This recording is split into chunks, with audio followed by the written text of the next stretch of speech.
have you tried writing a letter to yourself with all the expectations of how you would like to feel in a relationship, how you would like to perceive a relationship, how you would like to be treated in a relationship?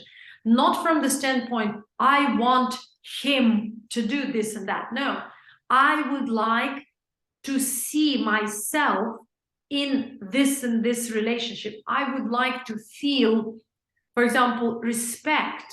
And I understand respect this way and that way, where I feel, again, you have to engage your senses in this process.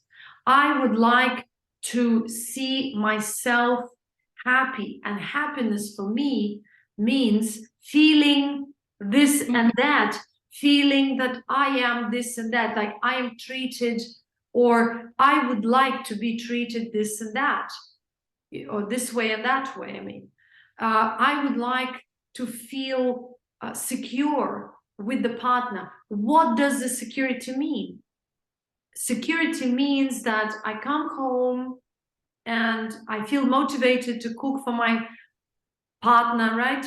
Because I feel so loved, because there is a bouquet of flowers on the table, or my partner greets me with a smile, or my partner gives me a hug, like to such a detail, so that you can actually almost perceive this feeling. I would like to experience mutual love.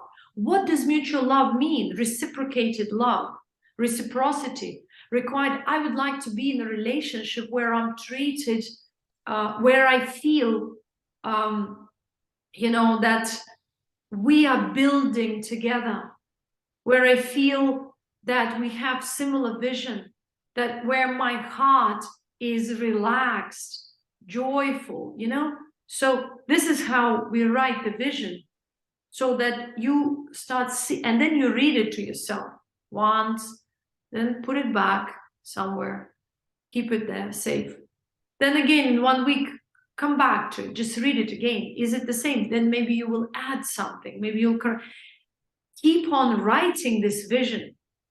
Sometimes for months you need to write. Next, I don't know, Siddha light transmission, or next week, maybe you hear something, or you read something, or you observe something, and it may change the vision. It may correct the vision. It may give more details, because your mind is focused, immersed, and contemplating on this issue, right? So everything is like, I would like to spend quality time with my partner. Again, what does quality time mean? Quality time means that I am surprised by my partner. I am taken to places where I've never been to, right? I am,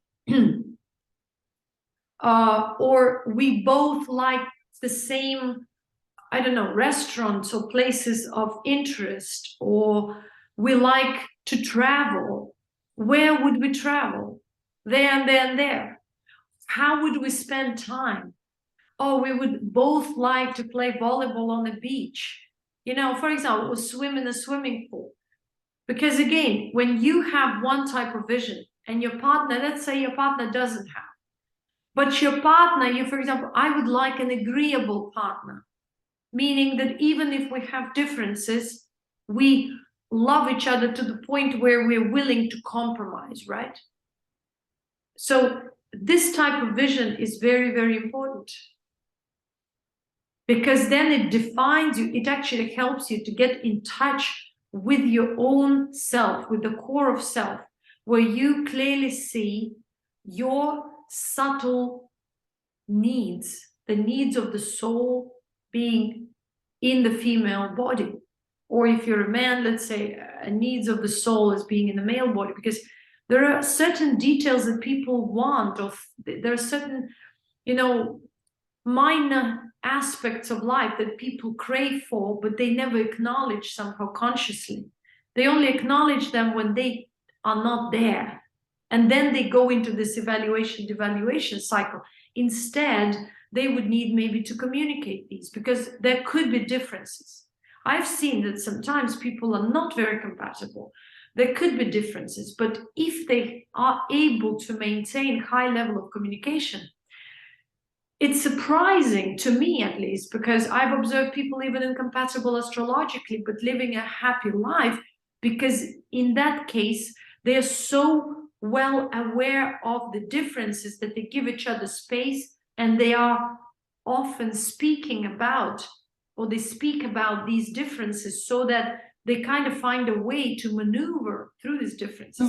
They focus on the positive side of the relationship where they're actually building, because even though both have maybe different, I don't know, spheres of interest, or maybe a little bit different lifestyle, because people come from different backgrounds, but if they are managing through the communication, if they are reducing the gap between both of them through communication, that's amazing, because a lot of people could be compatible, but because of trauma, because of their background where they're not used to express their utmost, desires, or just in general to express themselves, the relationships, despite an amazing maybe sexual compatibility, mental compatibility, intellectual compatibility, emotional compatibility, fail in long term, because the conditionings take over, inability to express takes over, fears take over, and so on and so forth. So it's very difficult to actually understand what true compatibility would be, because marriage is not just a fling, or a long-term partnership. And so again, when you write your vision, you have to define yourself. Is it a long-term partnership you're looking for? Is it a short-term partnership? Because you have to understand where and how would you be comfortable? How would you be comfortable? Some people don't want to share their, let's say, bed with the other person because they're so used to sleep alone. Maybe in that case, people can compromise on having 2 bedrooms, or they can break up. Again, if there is love, which is the main thing, and very rare, people can still communicate and compromise because they accept each other. When people are in their egos, a little thing can cause a breakup. And so it's very important to define for yourself, would you be willing to really share your life? Because many times I observe that people involve themselves into a relationship without truly realizing what it means and what sacrifices they would need to implement, or changes, because they got involved because it's so romantic and ego boosting and amazing. But then at the same time, they realize, oh, wait a minute, I'm not ready to cook for this person. I'm not ready to clean. I'm not ready to, abandon my old lifestyle of, maybe, I don't know, spending time with my friends and neglecting my partner after all. So, after this infatuation stage, people will come back to the reality where they realize, wait a minute, I'm actually very happy to live by myself, but yet I want sort of a friend. But then clearly define it so that you avoid tragedies and dramas in life with all these false expectations, or giving other people, leading them on and giving them an idea that you are seriously interested, when in reality you are not. So that's why I always encourage people, spend a great deal of time, months sometimes even a year, especially if you have experienced a tragic breakup. Spend a year defining new priorities, or seeing maybe things differently and writing them down. Spend time contemplating, what would your soul want? Not as a result of traumatic response, not as a result of, oh, because they did that and now I learned that, now I change my attitude. No, but contemplate, regardless of breakups, regardless of negative experiences in the past, what would you still want in your life as a soul? If you were just born now, what is your utmost desire, purpose, or as a soul?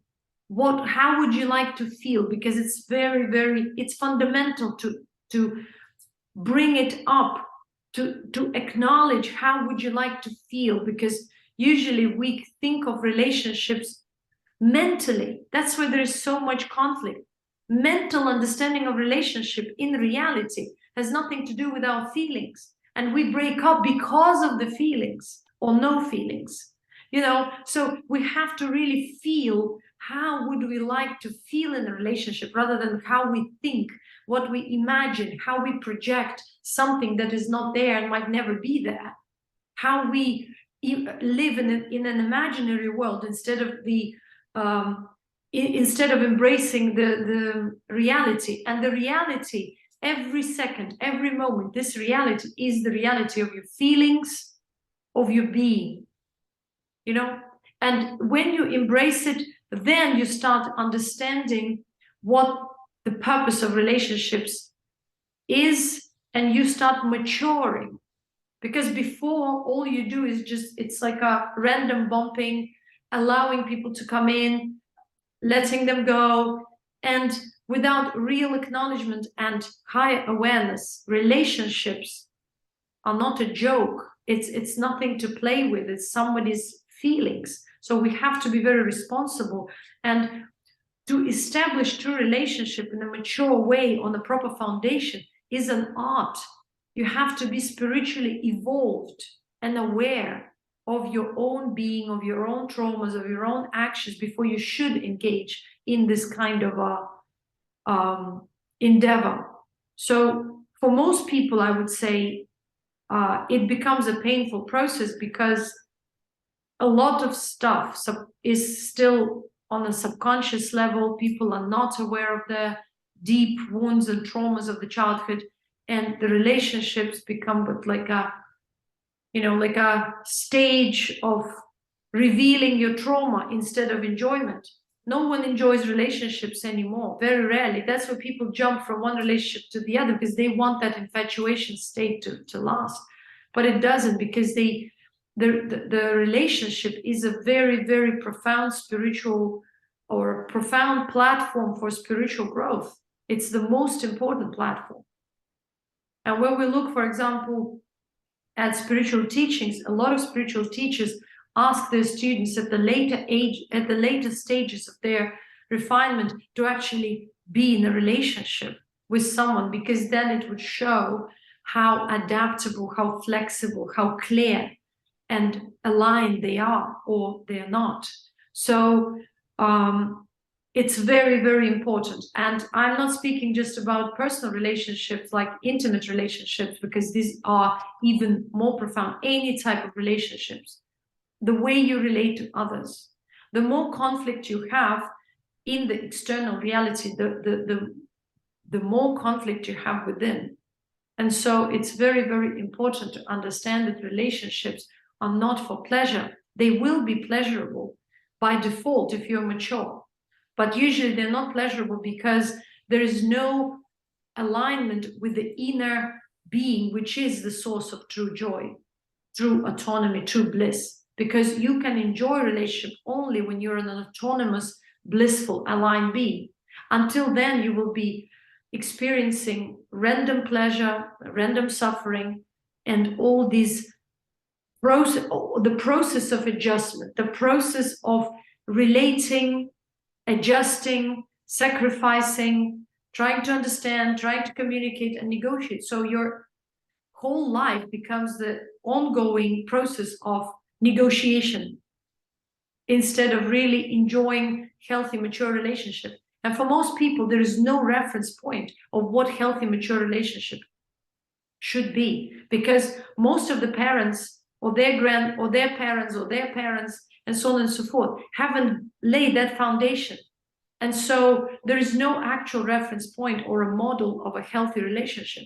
And so the field of relationship becomes like a field of trial and error until a certain point when, if you refined yourself to a certain point, you might understand the essence and somewhat enjoy a less painful form of relationship. But for most people, it's almost impossible.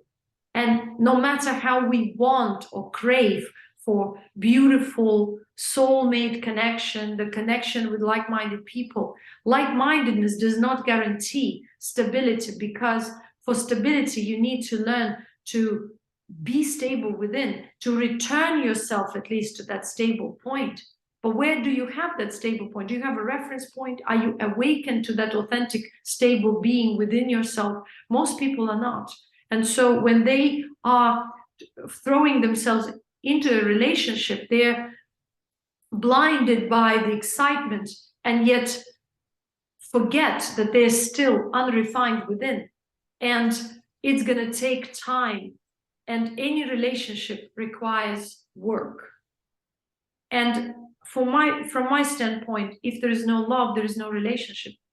Most of the people, which I would say almost everyone, has not awakened to that higher being, that higher frequency of love. So how would they potentially know or be driven? Even if you are awakened, maybe your partner is not. So it's going to take time for them to discover, if ever, this sense of blissful being within. Because if both of you are awakened and refined and autonomous, you respect each other's spaces, respect healthy distance, you relate to each other in a healthy way where you don't impose or anxiously attach or manipulate each other. You're building. Because why would you be building? Because you're aligned, you have built yourself. Then both of you are building together then. But if you are not built within, then you are just a havoc relating to another havoc. Very often I ask people, do you even understand what relating to the other person means? Because all your knowledge about relating to other people is what you've inherited from your parents. The way you related to your mom, related to your father, related to your siblings. So what was that relation? And most people do not understand what it is to actually relate to the other human being in a healthy way. And I may just point out several things, which is respect of other people's space, respect of a healthy distance, allowing people to be themselves, because you allow yourself to be yourself. If you are not an autonomous being, you are just an extension of someone else. You're an extension of your parents, you're an extension of your siblings, you're an extension of some system, you're an extension of your religion, of your cults, and so on and so forth. So you're not an autonomous being. How can an extension relate in a healthy way to another autonomous being? No, they can't, because extension is just attaching like a little leech to another extension. And they are then manipulating for energy supply, for validation, each other. So they're manipulating each other for that energy supply when the autonomous being does not need an energy supply validation. They are fulfilled from within, and they are relating, or they're at least capable to relate to the other human being who is autonomous as well in a healthy way. But it's irrelevant model of relation for this day and age, because the majority of people are extensions.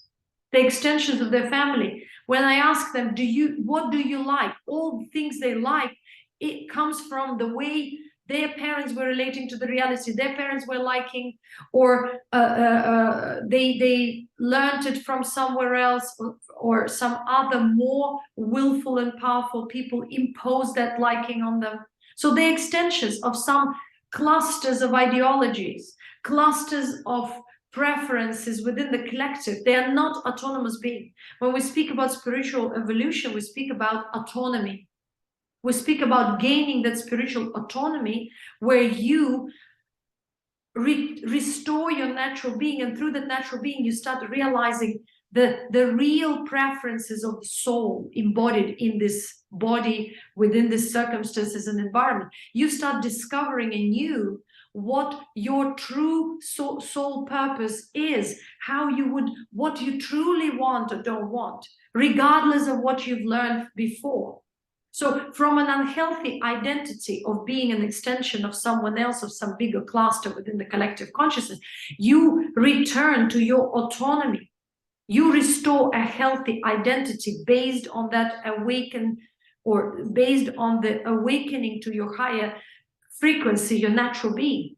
And then that natural being now brings you deeper awareness of how to relate in a healthy way to the projection, to the within the man-made reality even. So you start learning and discovering that maybe the color you liked before was the color that your mom liked, or your father liked, or someone else imposed or persuaded you, because we are all, as long as we're extensions, we are victims of someone else's stronger will or the imposition from the outside. That's why marketing is so, it's a fundamental science of manipulation of people's brains and preferences, because they're not established in themselves. So they're so prone to be manipulated, susceptible to any form of manipulation from the outside. If they are not an extension of this ideology or belief system or this cluster, they become an extension of the other. People sometimes change their preferences, but they're still an extension of something higher and bigger than them. But spirituality truly is not about this. It's about restoring your autonomy as a healthy, higher frequency light being, which is completely a new concept for the majority of people, because all they know about spirituality is how to attach themselves to yet a new belief system or an old belief system and validate their existence through that.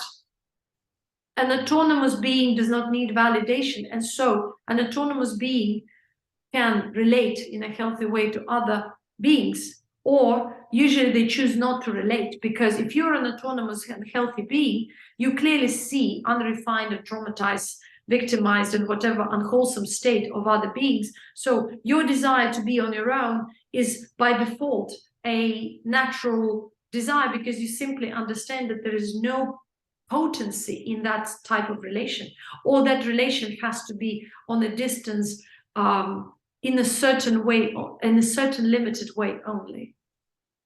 That's why you also see a lot of spiritually evolved beings, which are very, very few in this day and age. They just, retire or resort to being alone, not because they're so superior or inferior, or they are so the chosen ones. No, because they see things clearly, and they just choose just not to be a part of that social madness. But yet they are very humble and self-fulfilled. If they find someone like them, they will definitely relate to them, because that would mean they relate by frequency. They feel like-mindedness, right?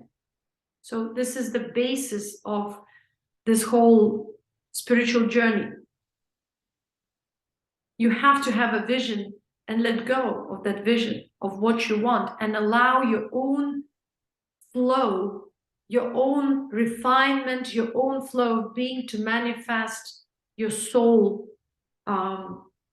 the desires of your soul, because you came here for a purpose to refine, but the refinement happens through the manifestation of these soul desires, so that you can experience these things fundamentally on a deeper level and satisfy the soul, so that the soul can evolve further. That's it. I believe that you want a relationship, but you deny it within, because there is an undercurrent, a current where the fear takes over, a fear of abandonment.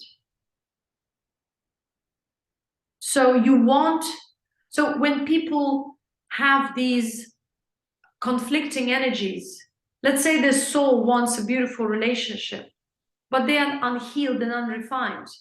And at the core of that unrefined state lies their fear of being abandoned or hurt again.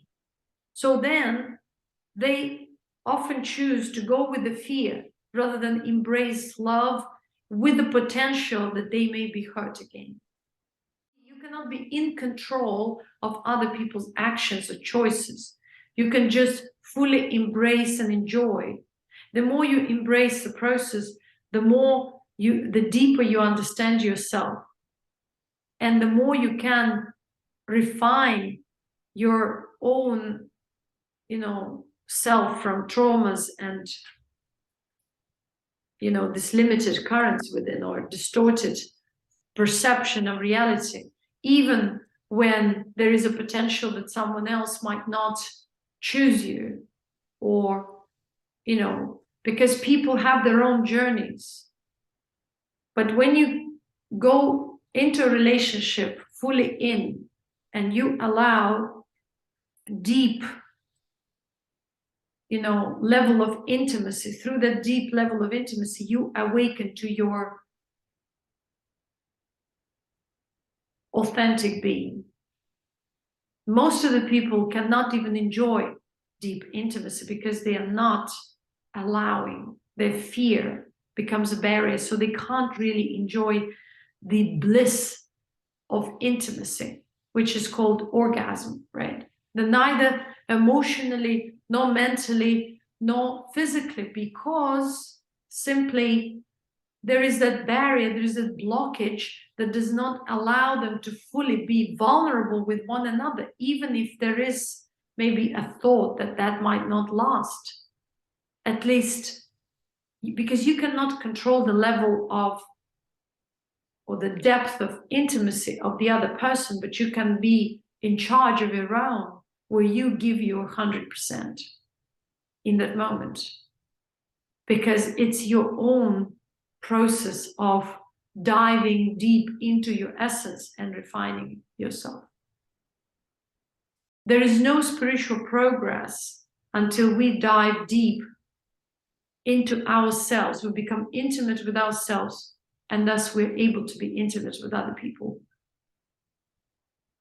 To be intimate with another person means to fully trust, not the other person, but life and your own soul journey, your own path within, because that path manifested this being with whom you are currently intimate. So you don't need to always trust others. You have to trust the journey, trust the path, and understand that if something attracts you to this person, give it time to understand. What is it? Is it the trauma that attracts you, or is it your soul? And sometimes if you realize it's trauma, maybe allow this situation to